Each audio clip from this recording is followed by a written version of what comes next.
Hello दोस्तों, मेरा नाम चंद्रशेखर है और आज के इस वीडियो में हम डिस्कस करेंगे हंगेरी के वर्क वीज़ा एप्लीकेशन के दौरान जो बैंक स्टेटमेंट होती है उसकी इम्पोर्टेंस के बारे में। हम ये भी डिस्कस करेंगे कि क्या बैंक स्टेटमेंट ज़रूरी है और अगर ज़रूरी है तो कितना बैलेंस होना चाहिए, और साथ ही हम ये भी डिस्कस करेंगे कि बैंक स्टेटमेंट कितने पीरियड की होनी चाहिए।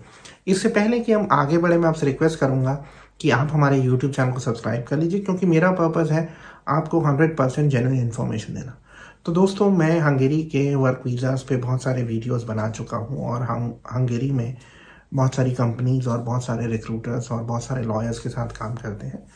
तो सबसे पहली चीज़, जब आप हंगेरी का वर्क वीज़ा अप्लाई करते हैं अपनी कंट्री से या उस कंट्री से जहाँ पे आप रह रहे हैं, फॉर एग्जांपल इंडिया से, पाकिस्तान से, यूएई से, कतर से, कुवैत से, ओमान से या बांग्लादेश से, तो चेकलिस्ट में ये मेंशन किया होता है कि आपको बैंक स्टेटमेंट लगानी है।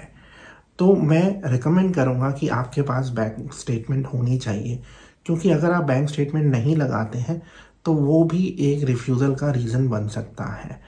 अब बैंक स्टेटमेंट क्यों ज़रूरी है? देखिए, बैंक स्टेटमेंट ये शो करती है कि आपके पास सफिशिएंट पैसा है अपनी कंट्री वापस आने के लिए।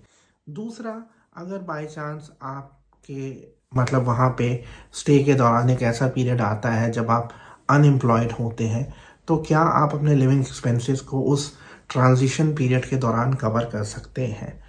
तो जो चेकलिस्ट है उसमें लिखा हुआ है कि 6 महीने की बैंक स्टेटमेंट होनी चाहिए।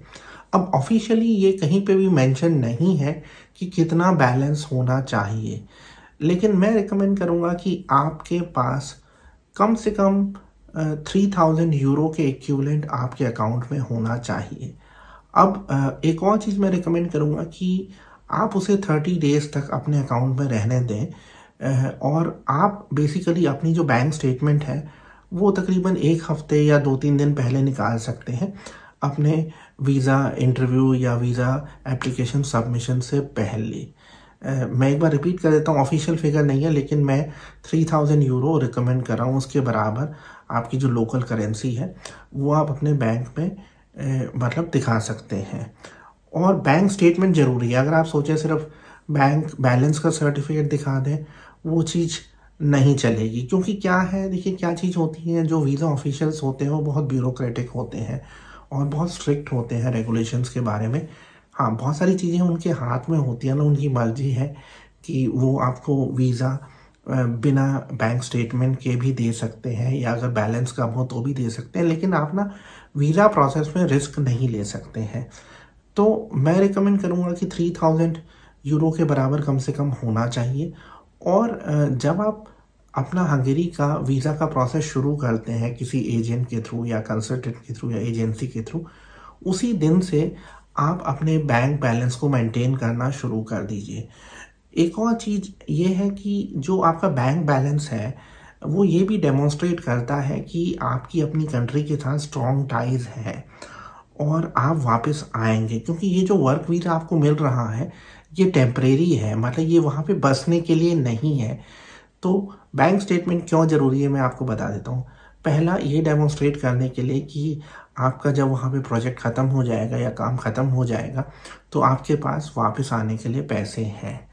दूसरा, कि अगर आपको वहाँ पे रहना पड़ता है तो आपको, अगर सपोज़ करिए ट्रांजिट में है, आप जॉब चेंज कर रहे हैं, ट्रांजिशन चल रहा है, तो आप खुद को सपोर्ट कर पाएंगे।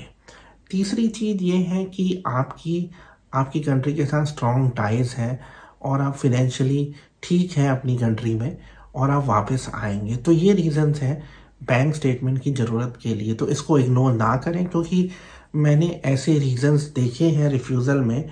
मतलब वैसे क्या चीज़ होती है, रिफ्यूज़ल के मल्टीपल रीज़न्स होते हैं, यानी आप ये प्रूव नहीं कर पाते हैं कि सब्सिस्टेंस है आपके पास। तो मुझे उम्मीद है कि वीडियो आपको पसंद आया होगा। मैं जाते हुए आपसे रिक्वेस्ट करूँगा कि आप हमारे YouTube चैनल को सब्सक्राइब कर लीजिए। Thank you very much.